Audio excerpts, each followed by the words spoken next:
નમસ્કાર મિત્રો, આપણે કોઈ પણ શેડ બનાવવો હોય તો સૌપ્રથમ આપણે જે શેડની ઉપર પતરાની બેલા મૂકીને આપણે એને ચાંદવી તો ભલે આ પરિસ્થિતિમાં કેવું થાય છે કે જે જગ્યાએ આપણે ચાંદણ કરેલું હોય માથે તો ત્યાં પતરું સડી જવાની થોડીક શક્યતા છે.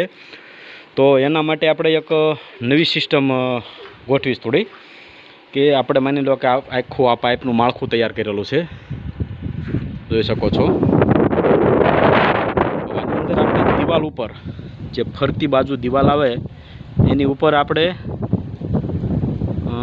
પાઇપ ગોઠવી દેવાનો છે, આ રીતનો ફરતો, જોઈ શકો છો. બધી બાજુ જે કલરવાળું તમને દેખાય એ બધો પાઇપ મૂકેલો છે ફરતો, અને વેલ્ડિંગથી પેક કરેલો છે. વેલ્ડિંગ કરી અને આ રીતે જો આવી રીતે કરવામાં આવે તો આની માથે આપણે લોઢિયો ન મારવો પડે. જે પતરામાં મૂક્યા પછી પતરા ઉડે નહીં એટલા માટે આપણે એક લોઢિયો મારતા હોય છે માથે, એ આની માથે મારવો ન પડે. આ પાઇપની અંદર સ્ક્રૂ મારી દેવાનો ઊભા ઓલે, અને આમાં પણ સ્ક્રૂ લાગી જાય છે, એટલે બધી કોરથી તમારે પેક થઈ જાય, એટલે ઉડવાની શક્યતા રહેતી નથી. અને પેલું જે આપણે કરીએ અને એક સામે બાજુ આપણે જે હૂક મારીએ છીએ જે આપણે દિવાલમાં, તો આ જો નેવાની બાજુમાં પણ ઠેઠ લગીને પાઇપ ગોઠવી દીધો છે, એટલે તમારે દિવાલમાં ક્યાંય ધરોબો કે કંઈ કરવાની જરૂર જ નહીં, ડાયરેક્ટ બધાય પાઇપની અંદર જ સ્ક્રૂ મારવાના રહેશે. આ માળખું તૈયાર કરવાનું છે મારે, જોઈ શકો છો. બે બાજુ જે દિવાલના આપણે નેવા પડે એ બે બાજુ પાઇપ ગોઠવી દીધો છે, અને મોભારાની બાજુમાં પણ પાઇપ છે, તમે જોઈ શકો છો. દિવાલ માથે પાઇપ, પછી આપણે નેવા પડે એ બાજુ જે હૂક મારીને જે દિવાલમાં જે હૂક મારીએ છીએ એની જગ્યાએ મેં ત્યાં આગળ પણ પાઇપ જોઈન્ટ કરી દીધેલો છે. આ રીતનું બનાવવામાં આવે તો ક્યારેય પતરા સડવાનો પ્રશ્ન જ નથી રહેતો. પતરું પાણી અડે અને પાણી ત્યાં જમા થાય તો જ પતરું હળે, બાકી હળતું નથી. જો આમાં ક્યાંય પાણી જમા થાય એવું મેં ગોઠવ્યું જ નથી, બધું કમ્પ્લીટ છે, જોઈ શકો છો. આ રીતની ગોઠવણી કરવામાં આવે તો અતિ ઉત્તમ ગણાય. હવે આપણે કોઈ ગાય માટે છે, કોઈ માલ ભરવા માટે આપણે જે શેડ બનાવતા હોય છે પતરા નાખીને, તો એ પતરામાં આપણે આ મોટી ખાળવાળું પતરું હોય તો આપણે આ મોટી ખાળમાં સ્ક્રૂ મારવાની કોશિશ આપણે કરતા હોઈએ છીએ. પણ જો આ ખાળમાં સ્ક્રૂ મારવો હોય તો પણ આપણે મારીએ છીએ, કે અહીંયા મારતા નથી. એનું કારણ છે કે નીચે પાઇપ હોય, પાઇપને આપણે સૂકી જતા હોઈએ છીએ, તો ઓલું અહીંયા હોય તો તમે ડ્રેલમાં નાખીને પોચો મારો તો ખબર પડે કે આ જગ્યાએ પાઇપ છે, પણ આમાં તો એ ખ્યાલ ન આવે. એટલા માટે આપણે એક જુગાડ બનાવવો છે કે પાઇપ અહીંયા નીચે કઈ જગ્યાએ છે એ ખ્યાલ કઈ રીતે આવે, એના માટે એક આપણે જુગાડ બનાવવો છે. તો આ જે આપણો આ સ્ક્રૂ હોય એના પ્રમાણમાં કોઈ પણ આવો સળિયો લઈ લેવાનો. મારી પાસે તો જો કે આપણે આરસીસીના ડ્રીલનું પાનું છે, એને આ ડ્રીલનું પાનું છે. હવે એ આ સ્ક્રૂ જેટલું જાડું હોય ને એવું લેવાનું પસંદ કરવાનું, આનાથી જાડું નહીં, નતર હોલ મોટો થઈ જાય તો પણ અંદરથી પાણી લીકેજ થવાની શક્યતા રહે છે. એટલે આ પાનું લઈ અને આને આ રીતે વાળી દેવાનું. હજુ અહીંથી પામ ઊભું વાળી દેવાનું છે, આ રીતે આમ ઊભું. તો એ ઊભું કઈ રીતે વાળવું, માની લો કે આપણી પાસે આ પાઇપ છે, મારે આ છત આ પાઇપ ઉપર બનાવેલો છે, તો અહીંયા 1.5ની જગ્યા છે, 1.5 ઇંચની, માની લો કે આ 1.5 ઇંચની જગ્યા છે, 1.3નો પાઇપ છે.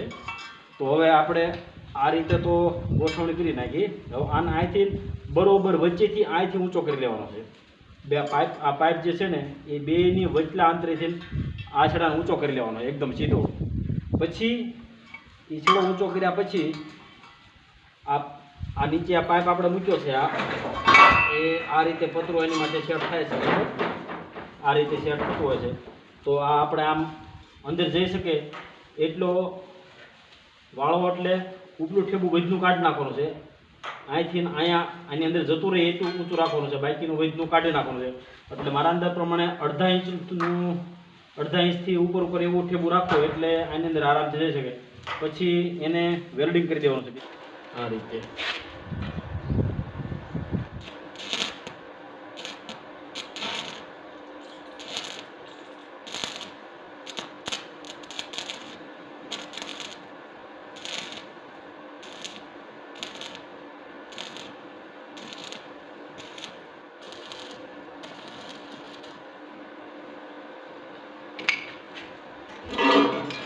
આ રીતે લગાડી દેવાનું છે. લગાડવાનું કારણ શું છે કે માની લો કે આપણે આ પાઇપ છે આવી રીતે કડો આમ ફિટ કરેલો હોય આ રીતે, તો આની માથે પતરું આવે એટલે આ પાઇપની નીચે આવી ગયું આવી રીતે આમ, પછી અહીંયા પતરાની ખાળ આવી, બરોબર, આ ખાળ આવી તો ભાઈ આ આની રહી પતરાની ખાળ માંડી આ બરોબર અધોસળા નિશાન થયું, આ પોઈન્ટ બરોબર અધોસળા આવ્યો જુઓ, પાઇપની વચ્ચોવચ આવ્યો, પછી એમાં આ આવી જાય એવી રીતે આમ આમ આવી જાય, આ તો નીચું છે આ રીતે આમ આવી જાય, પછી નીચેથી ટોકર મારો એટલે અહીં નીચાને પોઈન્ટ થઈ જાય, પોઈન્ટ થઈ જાય એટલે અહીંયા તમે પાડો એટલે ડાયરેક્ટ એની વચ્ચોવચ જ લાગી જાય, એટલે એક પણ તમારો સ્ક્રૂ ફેલ ન જાય અને કાંટા આપણે પતરાની અંદર કાણા ન પડે આ રીતનું બનાવવામાં આવે છે. અને પોઈન્ટને ત્યાં ઘીસી નાખવાનું છે, આ પોઈન્ટને ઘીસી નાખવાનું, અણી કાઢી નાખવાનું છે, ધાર કાઢી નાખવાની, એમ પોઈન્ટ બનાવી નાખવાનું બરાબર, જરીક ટોચો મારવો એટલે અહીંયા નિશાન થઈ જાય, કાણું પાડવું હોય તો પાડવાનું, બાકી નિશાન થઈ જાય એટલે આપણને ખ્યાલ છે કે અહીંયા આપણો પાઇપ આવેલો છે, એટલે એ રીતે આપણે પતરાને ફિટિંગ કરવા હોય તો કરી શકાય છે. એક પણ બોલ તમારે ફેલ જવાની શક્યતા જ ન રહે, કારણ કે આ પોઈન્ટ જે રહ્યો એ બરોબર પાઇપની વચ્ચે આવે છે. જુઓ આ પાઇપ છે, આ પાઇપ 1.5 ઇંચનો છે બરાબર, 1.5 ઇંચમાં મેં અડધા ઇંચ ઉપર વચ્ચેથી મેં નિશાન લીધેલું છે એનું, જોઈ શકો છો. જે આ બાજુ દબાણો છે, આ બાજુ જે દબાણો છે એટલો આ બાજુ ખુલ્લો છે, એટલે આ પોઈન્ટ બરોબર વચ્ચે જ નિશાન કરશે, આ બેની વચ્ચે નિશાન કરી દે છે, એટલે તમે ઉપરથી પછી સ્ક્રૂ મારો એટલે ડાયરેક્ટ આની અંદર પેચી જાય છે.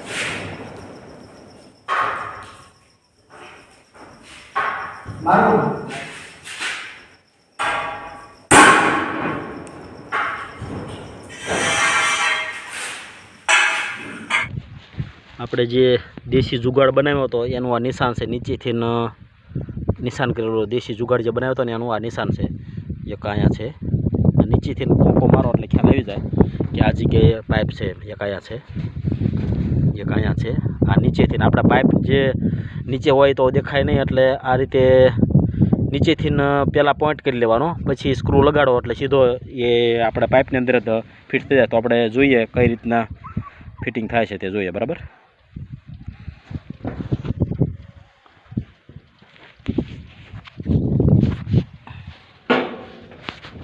આડો ફોન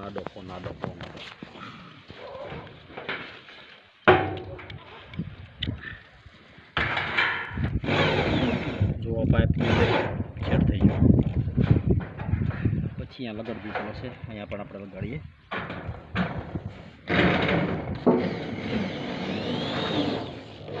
ઉપલી ખાળમાં મારતા એટલે ખાસ ધ્યાન રાખવાનું, બહુ પતાણ નહીં કરવાનું, નહીં તરફ ખાળ બેસી જવાની શક્યતા રહેશે, એટલે આ રીતે લગાડી દેવાનું.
દિવાલ માથે પાઇપ જે ગોઠવેલા હતા એનું આ સ્ક્રૂ માર્યા છે દિવાલ ઉપર ફરતી ફ્રેમ બનાવી હતી દિવાલ માથે. આ સ્ક્રૂ એના મારેલા છે, જોઈ શકો છો. અને આ જે નેવા છે બહારની સાઈડમાં આપણે જે દિવાલ આરે હૂક મારવા પડે છે એ ન મારવા પડે એટલા માટે અહીંયા પણ આપણે પાઇપ ગોઠવ્યો હતો. તો આ પાઇપના છે ખીલા, જોઈ શકો છો. ઉપાવલે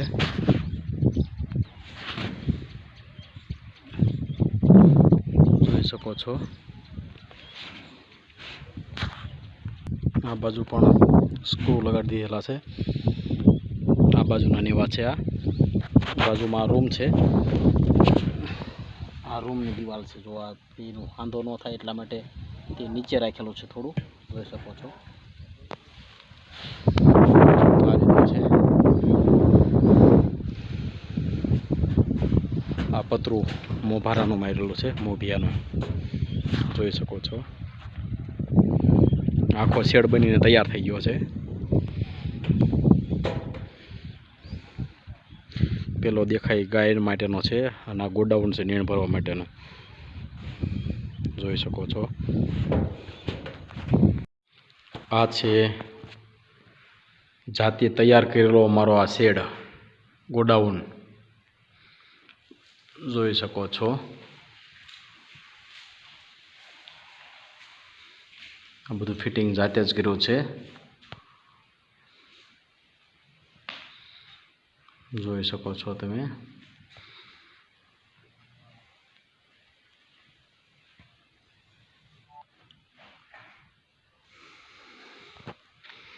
આ બે દરવાજા છે, એક આ બાજુ મૂક્યો છે, એક આ બાજુ દરવાજા છે બે. આ બે દરવાજા, આ બે દરવાજા છે. એક આ બાજુ છે, એક આ બાજુ. આ બે દરવાજા મૂકેલા છે. આ બારી છે.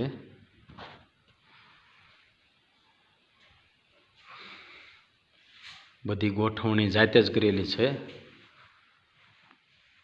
વેલ્ડિંગની પેટી છે.